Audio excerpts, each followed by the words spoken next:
This episode of the CyberWire is made possible in part by Logarithm. There's a lot riding on the shoulders of cybersecurity operations teams, a company's reputation, a hospital's health records, an entire community's drinking water, the weight of protecting the world. It's a load Logarithm helps lighten. Logarithm's engineers and analysts have been on the front lines of many of the world's most significant attempted cyberattacks. As allies in the fight, Logarithm helps busy and lean security operations teams close gaps in manpower, increase knowledge of new attacks and techniques, and save the day, day after day. Learn more at logarithm.com.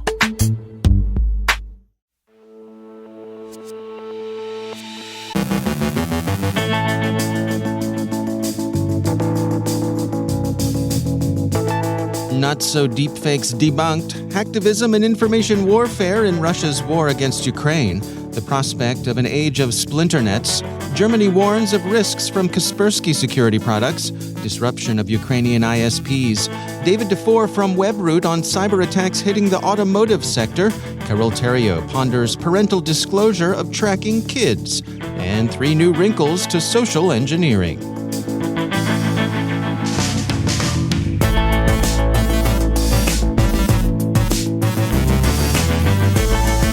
From the CyberWire studios at Data Tribe, I'm Dave Bittner with your CyberWire summary for Thursday, March 17th, 2022.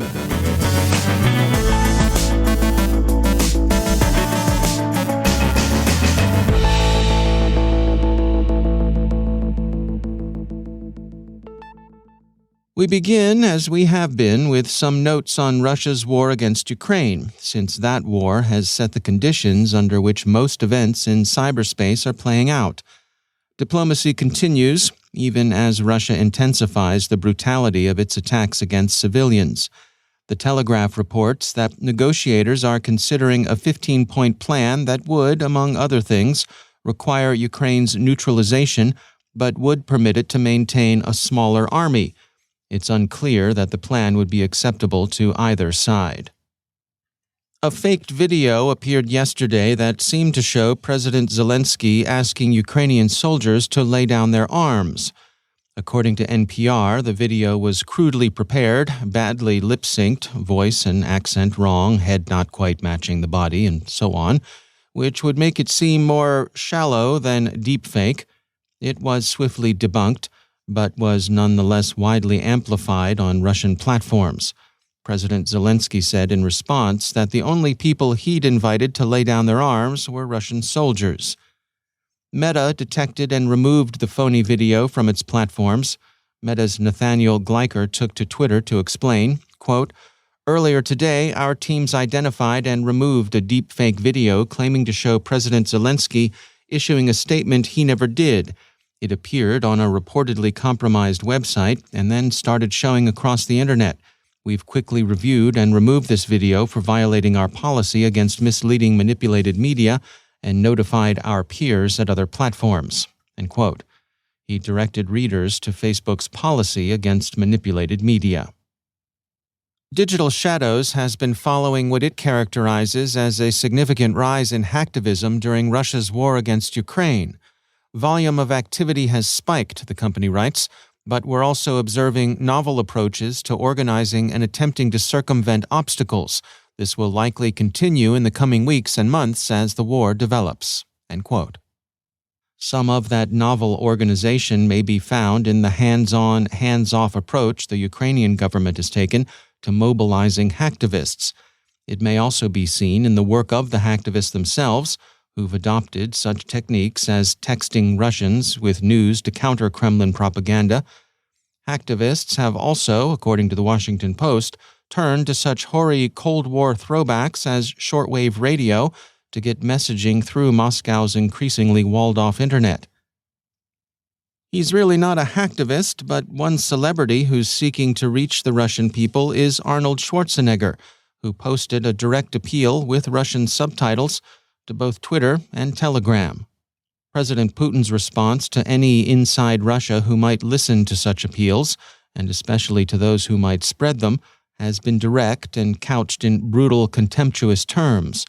Russia will spit out the traitors and scum who spread Western lies, and Russia will be the stronger for it. Bloomberg reports Mr. Putin's remarks as follows, quote, "Any people, and particularly the Russian people, will always be able to tell the patriots from the scum and traitors, and spit them out like a midge that accidentally flew into their mouths. I am convinced that this natural and necessary self-cleansing of society will only strengthen our country, our solidarity, cohesion, and readiness to meet any challenge." End quote. That's the heavy stick delivered by a leader whose self-presentation has been characterized by plenty of imperial trappings, from long tables to elaborately liveried guards. Contrast that with his opponent's self-presentation, which has generally been shabby chic, including President Zelenskyy's stubble and T-shirt worn during his address to the U.S. Congress. In general, observers see Ukraine as the clear winner in the war of influence. One of the consequences of Russia's disconnection from the Internet, and that disconnection is both self-imposed and a consequence of external sanctions, is the creation of a splinternet, a process that MIT Technology Review worries might be difficult to reverse. Russia's creation of its own TLS certificate authority, as it moves to evade the consequences of sanctions, also poses broader security risks. CSO Magazine points out that traffic interception and man-in-the-middle attacks are likely side effects of the new authority. The risk is principally to Russian Internet users. Germany's Information Security Agency, the BSI, explains its warning against using Kaspersky antivirus products. The problem is that security products require extensive permissions in the systems they protect, and that they also maintain an enduring persistence in those systems. Russia, the BSI thinks, is fully capable of deciding to force Kaspersky to hand over data on its customers, perhaps even give Russian intelligence services access to customers' systems.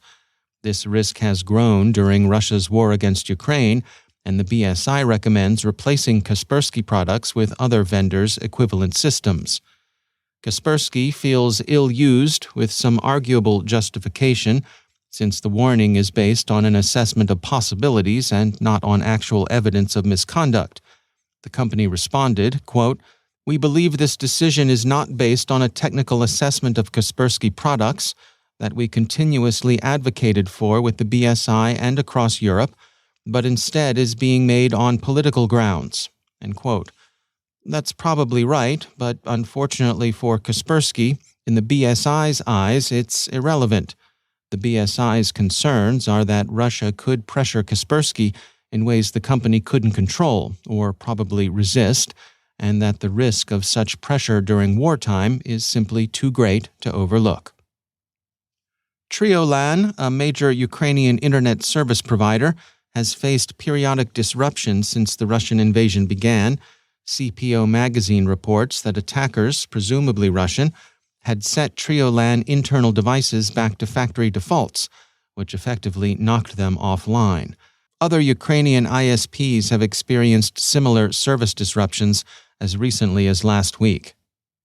3 reports today outline new techniques in social engineering. In the first, researchers at TrustWave's Spider Labs describe chameleon phishing pages, that is, a page that adapts its colors and logos to fit the intended victim's predilections and presuppositions, the better to induce them to enter the credentials the scammers are trying to steal. The elements that change include the page's background, a blurred logo, the title tab, and the capitalized text of the domain from the email address provider. Phishing pages are typically short-lived and quickly exposed. Chameleon pages offer criminals the advantage of being able to easily reuse them. Armor Blocks describes a campaign that's targeting employees at a large U.S. insurance company.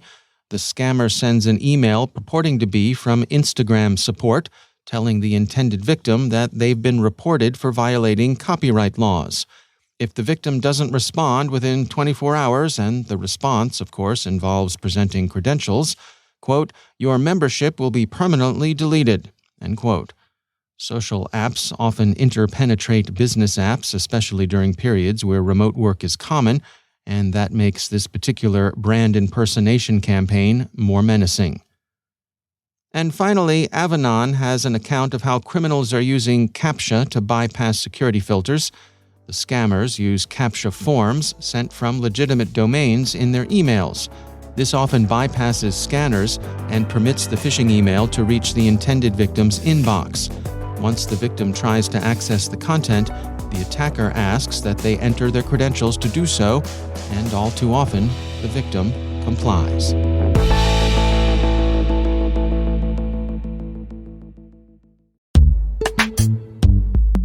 And now, a word from our sponsor, Recorded Future. Staying one step ahead of the rapidly evolving threat landscape requires a constant flow of daily intelligence. To stay up to date on everything happening in the world of cybersecurity, join over 50,000 other security professionals who subscribe to the Cyber Daily. With daily email updates on the latest cybersecurity news, top threat actors, exploited vulnerabilities, suspicious IP addresses, and more, the Cyber Daily is the first thing security professionals check every morning. To learn more and subscribe for free, go to recordedfuture.com/cyber-daily. And we thank Recorded Future for sponsoring our show.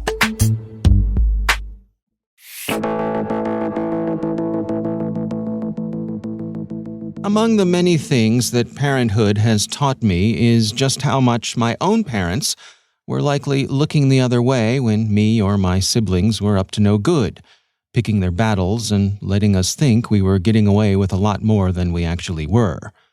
In today's online digital age, parents have access to a variety of online tools to keep tabs on their offspring. The CyberWire's Carole Theriault has been considering this reality, and she files this report. A recent survey from Malwarebytes revealed that 70% of parents track their kids online. And depending on the age of the child, a parent might want to watch their socials or know what websites they visit, monitor where they are at any given time. But get this, more than a third of parents who track their kids admitted that they do this without consent. And I was rather surprised. It seems that family tracking apps have exploded in popularity over the past decade or so. No doubt that a typical parent's natural instinct is to protect their children. And let us not forget that parents are also legally liable for their kids until they turn 18.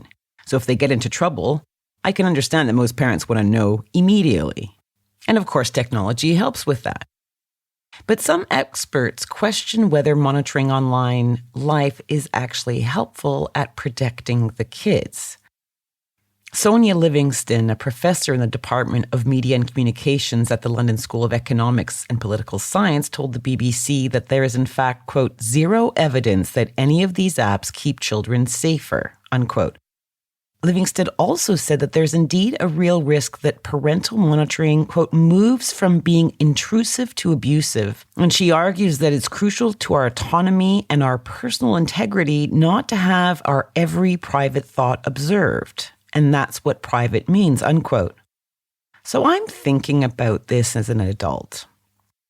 If I got employed somewhere, I would very much like the company to explain if and how they track my behavior before I accept the job, rather than me find out they're doing it surreptitiously down the line. Or if I got into a relationship with someone only to find out that they've put a smart tracker on my car and loaded monitoring apps on my phone without my consent, I would be livid. I mean, finding out that you've been tracked without your knowledge or consent has got to be a nasty shock, whether you're a kid or an adult. I'd worried it would erode trust, respect, maybe even increase stress and anxiety. Well, Britain's privacy watchdog has weighed in on this and says in its data protection guidelines that companies that provide parental tracking capabilities to monitor children through their services need to take care. It says if your service allows parental monitoring or tracking of a child, you should provide age-appropriate resources to explain the service to the child so that they are aware that the activity is being monitored by the parent or their location tracked. You should provide a clear and obvious sign for the child, such as a lit-up icon, which lets them know when monitoring or tracking is active. And they also say that children who are subject to persistent parental monitoring may have a diminished sense of their own private space, which may affect the development of their sense of their own identity. As the parental monitoring market expands, in some places with little to no regulation, it is up to you families out there to think about how you want to proceed. Perhaps an open and honest discussion about whether monitoring is appropriate at all, and if it is, what monitoring is appropriate and how can it comfortably be used. I mean, this might be a good place to start. This was Carole Theriault for the CyberWire.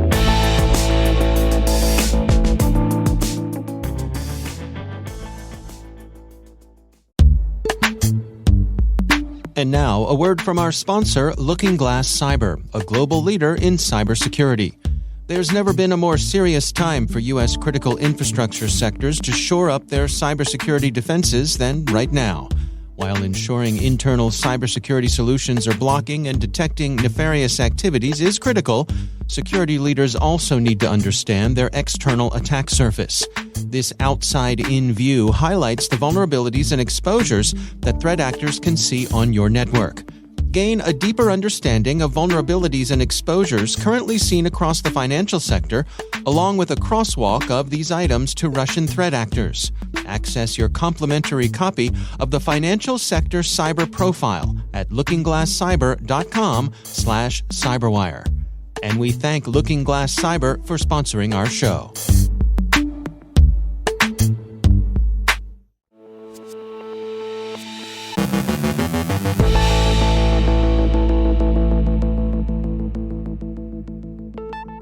And joining me once again is David Dufour. He's the Vice President of Engineering and Cybersecurity at OpenText. David, always great to have you back on the show. I want to check in with you, touch base on some of the things I know you have your eye on when it comes to cyber attacks, specifically within the automotive vertical. What can you share with us today? Yeah, David, there was a big to-do. I think you can remember 5 or 6 years ago, I had rented a Jeep and I was trying to get you to drive around in it so I could then take over remotely and, drive it into a ditch. But you wouldn't fall for it. No, I was one step ahead of you. You were. But, there was the big to-do about remotely hacking the Jeep. I think it was 2015, 2016. Yeah. They were demonstrating that at Black Hat. And then it's kind of gone by the wayside. A lot of times we think about vehicles as industrial components, and not a lot of focus is put on those. But vehicles have 150 electronic control units. They have millions of lines, hundreds of millions of lines of code in them. They are ripe to be attacked, especially if you're attacking infrastructure. But one person's opinion here, I don't think it's going to be I'm going to play a joke on my friend and drive his car off the road. I think what we're going to see happen here is more of things where you maybe have ransomware attacks because cars are so plugged in at this point, and you're going to have to pay somebody a ransom to unlock your car. Yeah. I see things like that happening in the not too distant future. Yeah, I agree with you. I could see folks walking out, to head to work and the screen popping up and saying, if you want to be on time this morning, that'll be $20 or $100 or $1,000. Who knows? Right. But along those lines, we've seen things from some automotive manufacturers have been kind of dipping their toe in the water of moving some things to subscription services. If you want to have those seat heaters, instead of just buying it from the dealer, it'll be a monthly fee. So it's interesting how that connectivity that the vehicles have, that they're able to activate and deactivate things using software and over-the-air updates. And to keep going with that example, there's even a commercial that shows a car that it's basically a big smartphone. To that example of subscriptions and things of that nature, you can get online and there are people, there's a very popular electronic car manufacturer, people are rooting their car and using it to mine crypto. And I mean, if I pay $100,000 for an electric vehicle, I'm not going to root it and mine crypto on it. What could go wrong? But people are doing that. What could possibly go wrong? But this is happening, and I think a lot of times we think of cars as a refrigerator or a washing machine. I mean, they're fancy, we like to show them off, but they are vulnerable, as you and I always talk about. Yes, the first wave of attacks are academics or people that are curious in any type of cyber issue that you see. But then that next wave are people who come up with ways to monetize those attacks. And I think we're going to see that start to happen here as these cars become more connected. This is why I drive a 1946 Jeep CJ with no electronics. Right, World War II surplus. Yeah, exactly. Right. Sure, no, that makes sense. It also explains why you're single. So there you go. All right. Well, David Dufour, always a pleasure having you on the show.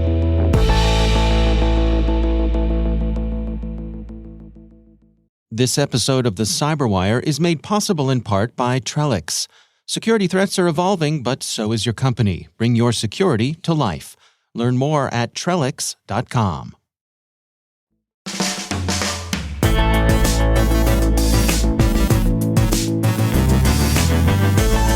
And that's the CyberWire. For links to all of today's stories, check out our daily briefing at thecyberwire.com.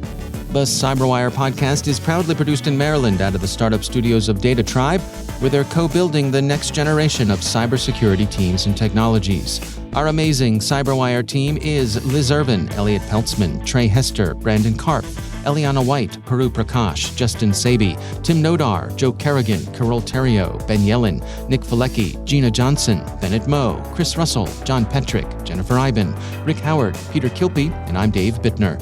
Thanks for listening. We'll see you back here tomorrow.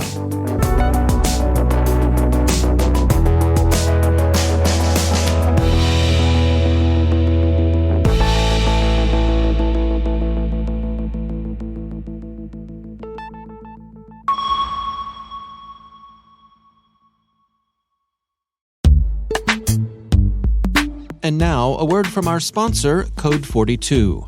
The remote hybrid workforce is here to stay in some form or another. Wherever companies land on this, cloud apps are the common denominator, the engine that now powers the modern hybrid remote workforce.